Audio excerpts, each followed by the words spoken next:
All right, y'all. It's Pambella with Real Talk. Why did I? Why did I stay with the abuser? I'm gonna go right into part 11. I'm about to go ahead and wrap this up because I was with the man for 11 years, and over the years, you know, it was just terrible, y'all. Y'all just don't understand. This man was manipulative. He always wanted to try to tell me what to do. He embarrassed me in front of his family. He embarrassed me in front of my family. You know, my children. I was scared to bring my kids around them. That's why they was always gone for the weekends. I just had it rough, and I thought that being with this guy would get better. It got to a point to where he did ask me to marry him. He asked me to marry him multiple times, but I denied it. I kept coming up with excuses. I kept telling him I wasn't ready. At one point, I was joking with him, and I told him, I said, you know what? You're gonna get me to sign my death certificate because you look like you about to kill me. And he didn't think that was funny, y'all, like for real. And then he had the nerve to say, well, you know what? I can get you one. What you mean you can get me one? See, the threats, y'all, the threats, the threats, the threats. As being a woman, you don't want to go through that type of stuff. You don't want nobody telling you what to do. You don't want nobody beating on you. You don't want nobody hitting on you. You don't want nobody, embarrassing you. Just doing the most. So to go right into it, I just feel as though like this man was not sent from heaven.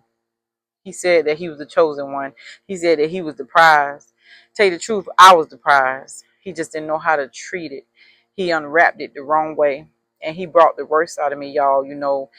Me and him, I can remember one time, I hadn't got into a little something where, I was getting money and stuff. And I did some pretty bad illegal things, back in the day, but I was a single mother. I had to survive. I hadn't got into doing things that I wasn't supposed to do, stealing from the government, just doing whatever it took to survive. And I thank God that I wasn't, got in trouble for the things that I was doing, because he knew my heart.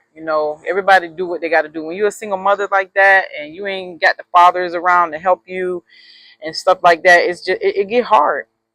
So I can remember doing something I ain't had no business doing, and he got jealous because I was getting money. I was getting big money. I was on my shit.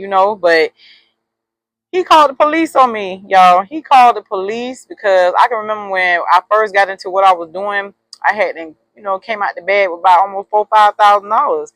And my birthday was coming up, and I got a party bus. I invited all my friends. I invited, friends and family, whoever wanted to get on this bus. I had the bus come pick me up at the door, VIP, right at my apartment.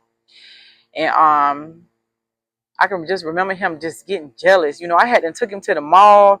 We had bought all type of stuff. I didn't give him no money. I didn't give him no money in his pocket.